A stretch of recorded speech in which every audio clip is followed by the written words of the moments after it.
धीरे धीरे अपनी आंखें बंद कर लीजिए और एक गहरी सांस लेकर उस खुशबू को महसूस कीजिए जो बारिश की पहली बूंदों के साथ उठती है।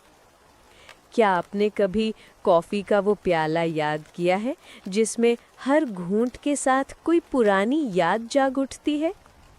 आज की ये कहानी है बारिश वाली कॉफ़ी।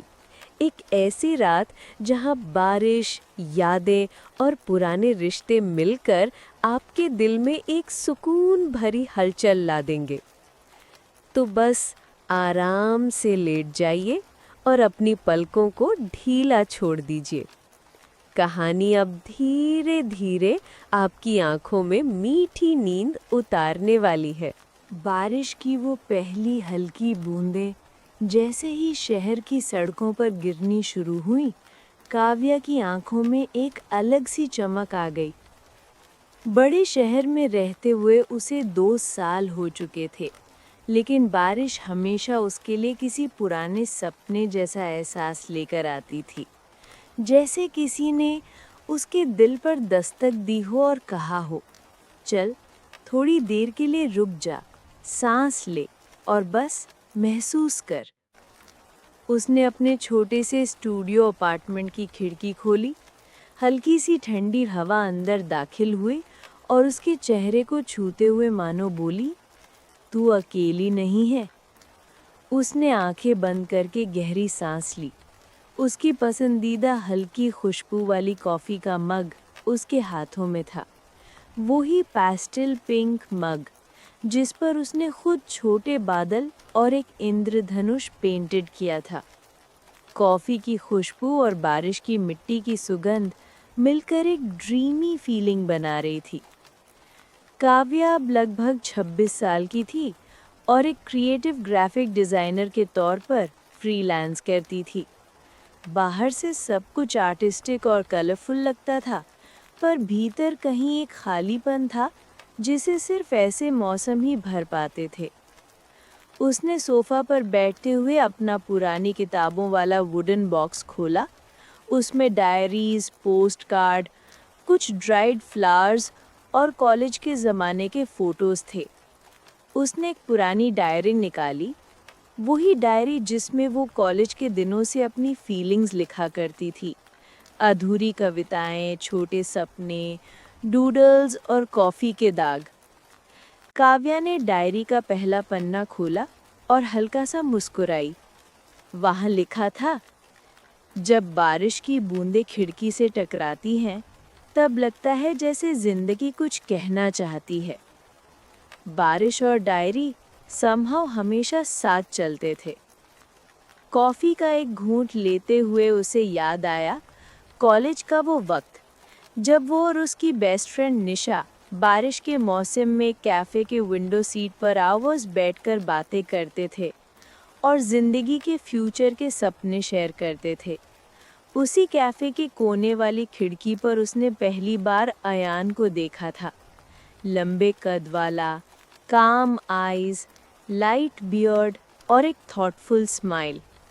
पहली ही बार में उसे अयान में कुछ अलग सा लगा था, एक शांति जो शायद उसे खुद में भी महसूस नहीं होती थी। वे अक्सर उसी कैफ़े में टकराते रहे और धीरे धीरे एक फ्रेंडशिप बनी थी। अब उन सब बातों को 4 साल हो गए थे, लेकिन आज भी जब बारिश होती है, काव्या का दिल अपने आप उसी मेमोरी लेन में चला जाता है। उसने डायरी के खाली पन्ने पर लिखा, It still feels like yesterday when we shared that first coffee in the rain. अचानक उसके फ़ोन पर वाइब्रेशन हुआ। उसने धीमे से फ़ोन उठाया। एक मैसेज फ्लैश हुआ, आयान 4:37 PM। आज मौसम बिल्कुल परफेक्ट कॉफ़ी वाली बारिश जैसा है, याद आई तुम्हारी। काव्या ने स्क्रीन को घूरकर देखा। उसका दिल जैसे एक पल को रुक गया। इतने लंबे वक्त बाद अचानक अयान का मैसेज, इतने महीनों की खामोशी के बाद। उसने फ़ोन को हाथ में लेते हुए धीरे से कॉफ़ी रख दी। उसे समझ नहीं आ रहा था कि रिप्लाई करें या बस साइलेंट रहें। उसके मन में एक हलचल शुरू हो गई, जैसे इतने समय बाद कोई पुराने जख्म फिर से जाग उठे हों। लेकिन साथ ही एक हल्की सी एक्साइटमेंट भी थी, जैसे किसी मूवी का पॉज बटन दोबारा प्ले हो गया हो। उसने खुद से कहा, क्या मैं रिप्लाई करूं? क्या ये सिर्फ एक कैजुअल मैसेज है या कुछ और? थोड़ी देर उसने खुद को संभाला और खिड़की से बाहर देखते हुए सोचा, शायद आंसर बस हवा में ही है। उसने धीरे से व्हाट्सएप खोलकर रिप्लाई टाइप किया, हाँ मौसम वैसा ही है, बारिश plus coffee equals memories, smiley के साथ। पर भेजने से पहले वो रुक गई, फिर बैकस्पेस दबा दिया। उसने डिसाइड किया पहले थोड़ा खुद को समझने दो। वो डायरी क्लोज करके खड़ी हो गई और वार्डरोब से हल्का सा शॉल निकाला। बारिश तेज हो रही थी और उसे लगा कि शायद उसे नीचे कैफ़े तक वॉक लेनी चाहिए। सेम कैफ़े जहाँ सब शुरू हुआ था, शायद वहाँ जाकर क्लियर फील हो। उसने अपनी अम्ब्रेला ली, फ़ोन पॉकेट में रखा, शूज़ पहने और अपार्टमेंट से बाहर निकल गई। हल्की हल्की बारिश के ड्रॉप्स उसके बालों पर पड़ रहे थे। सड़कें भीगी थीं, कहीं कहीं पानी के छोटे पडल्स थे। लोग फास्ट पेस में चल रहे थे, लेकिन काव्या धीरे धीरे चल रही थी, जैसे हर कदम उसे किसी यादों की तरफ ले जा रहा हो। कुछ ही मिनट्स में वो उस कैफ़े के बाहर थी, मूनबीम कैफ़े। वही old wooden board, warm yellow lights और अंदर से कॉफ़ी की खुशबू आ रही थी। उसने एक गहरी सांस ली और दरवाज़ा पुश किया। कैफ़े अंदर से ऑलमोस्ट सेम था। कॉर्नर टेबल, वही वुडन इंटीरियर्स, हल्की गोल्डन लाइटिंग और पीछे सॉफ्ट इंस्ट्रूमेंटल म्यूज़िक चल रहा था। उसने काउंटर से एक मोका ऑर्डर किया और विंडो साइड टेबल पर बैठ गई। बैठते ही उसने बाहर बारिश को देखा और एक हल्की स्माइल आई। सम फीलिंग्स नेवर चेंज, उसने मन में कहा। अचानक उसके सामने एक फेमिलियर वॉइस आई, काव्या? उसने ऊपर देखा, सामने अयान खड़ा था, हल्की सी मुस्कान और हाथ में एक कॉफ़ी कप। वो वही अयान था, बस बियर्ड थोड़ी और मैच्योर हो गई थी। आंखों में वही कामनेस थी, लेकिन कुछ और भी, जैसे जिंदगी ने उसे भी कुछ सिखा दिया हो। काव्या कुछ पल के लिए शांत रह गई। उसके चेहरे पर हल्की मुस्कान थी, लेकिन मन में बहुत सी बातें चल रही थीं। आयान सामने बैठा था और दोनों के बीच एक पुरानी पहचान जैसे फिर से जाग उठी थी।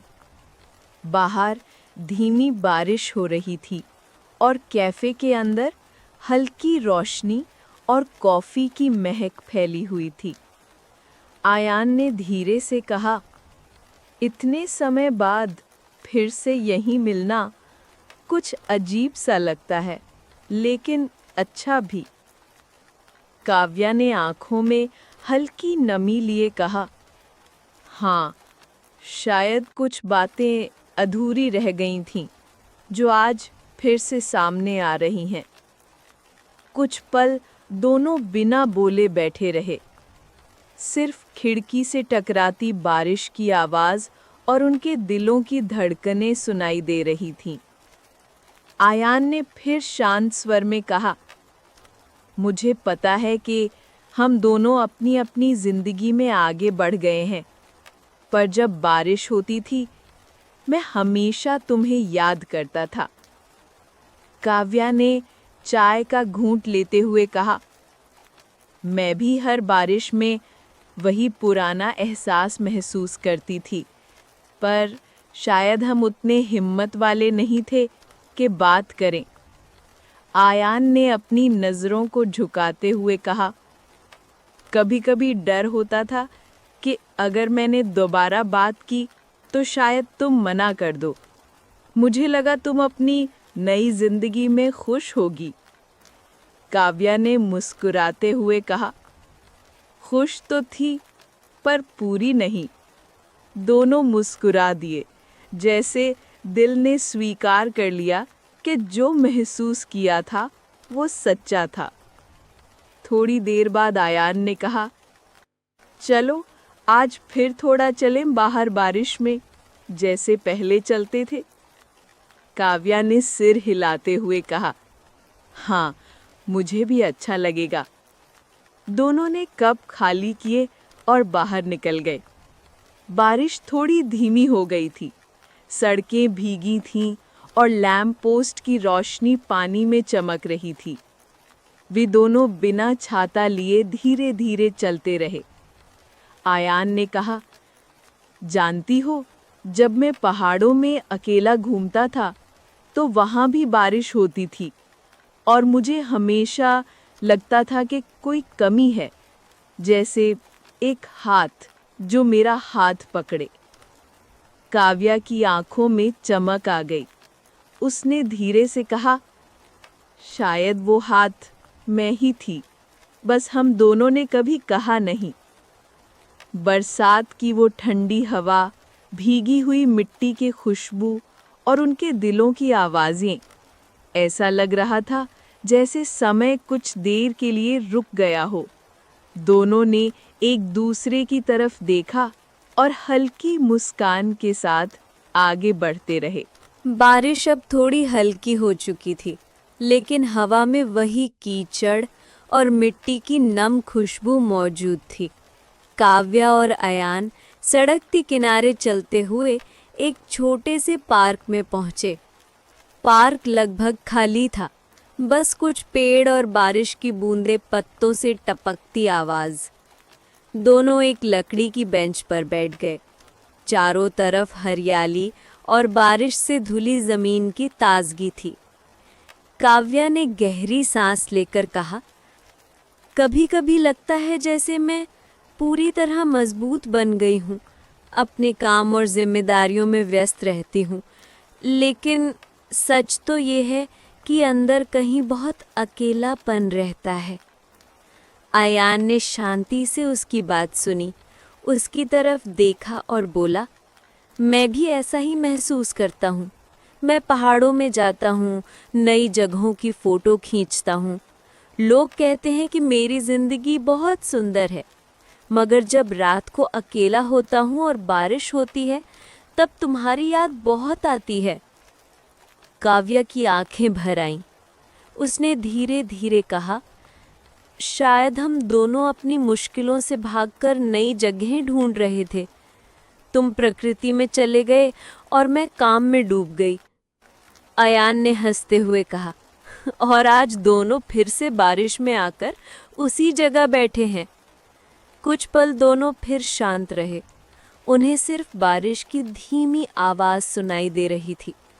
फिर अयान ने कहा, मैंने कभी हिम्मत नहीं की ये कहने की, लेकिन मैं हमेशा से तुमसे कुछ महसूस करता था।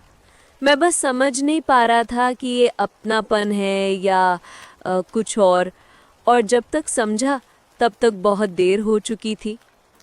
काव्या ने भी मुस्कुराते हुए कहा, मुझे भी ऐसा ही लगता था, लेकिन मैंने कभी बोला नहीं क्योंकि डर लगता था कि कहीं सब कुछ टूट न जाए।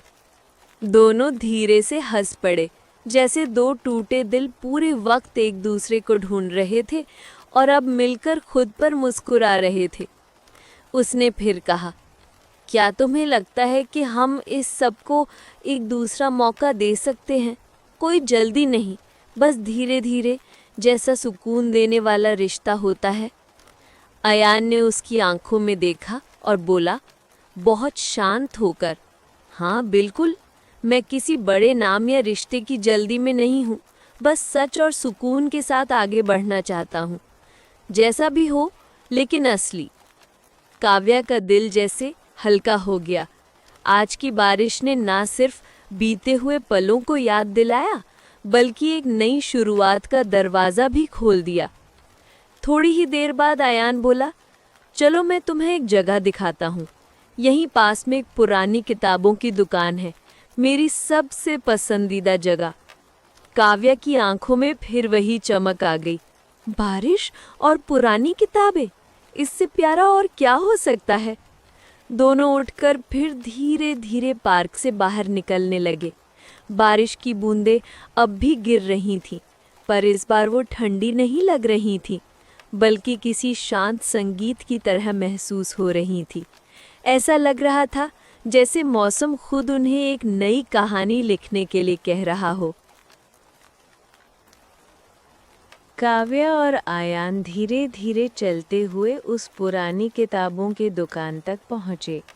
बाहर उजाला कम था, लेकिन दुकान के अंदर पीली रोशनी में किताबों की खुशबू फैली हुई थी। धूप में पुरानी किताबों की जो हल्की महक होती है, वही सुगंध वहाँ थी, और वो दोनों के लिए किसी सुकून भरे आश्रय की तरह लग रही थी। दुकान के मालिक ने उन्हें एक शांत कोना दिखाया, जहाँ लकड़ी की पुरानी अलमारियाँ थीं। बारिश की धीमी गूंज अब सिर्फ हल्की आवाज़ बनकर पृष्ठभूमि में थी। आयान वहाँ एक पुरानी कविता की किताब निकालकर बोला, जब मैं अकेला होता हूँ तो यहाँ आकर इन किताबों के बीच बैठता हूँ। ये मेरे लिए एक घर जैसा है। काव्या ने किताब के पन्ने पलटते हुए कहा, और शायद ये इस कहानी का नया अध्याय भी बन सकता है। दोनों वहीं एक कोने में बैठ गए। कुछ देर तक वे हर तरह की बातें करते रहे, अपने पिछले सालों की, छोटी बड़ी गलतियों की, उन सपनों की जिन्हें उन्होंने बीच में छोड़ दिया था। बातों बातों में वो दोनों भूल गए कि बाहर बारिश अब रुक चुकी है और शाम रात में बदल रही है।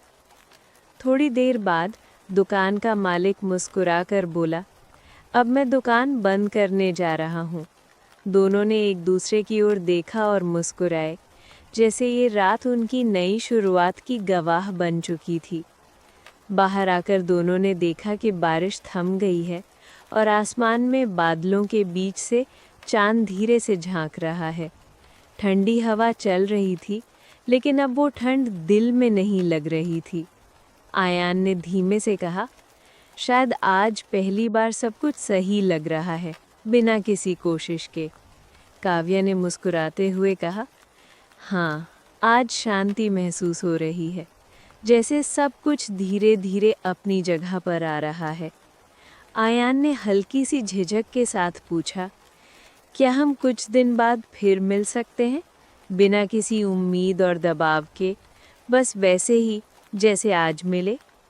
काव्या ने उसकी तरफ देखकर कहा, मैं चाहती हूँ कि हम फिर मिले, और इस बार मैं भागने वाली नहीं हूँ। रास्ते में दोनों थोड़ा और साथ चले। रात की हवा में हल्की सी ठंड थी, लेकिन उनके दिलों में एक अजीब सा सुकून भर गया था। कुछ रिश्ते शायद देर से शुरू होते हैं, लेकिन बहुत गहरे होते हैं। काव्या ने सोचा, शायद जिंदगी यही है, बारिश किसी एक दिन सब कुछ धो देती है और फिर से नया बनाती है। जैसे जैसे वो अपने घर की ओर लौट रही थी, उसके चेहरे पर एक हल्की लेकिन सच्ची मुस्कान थी।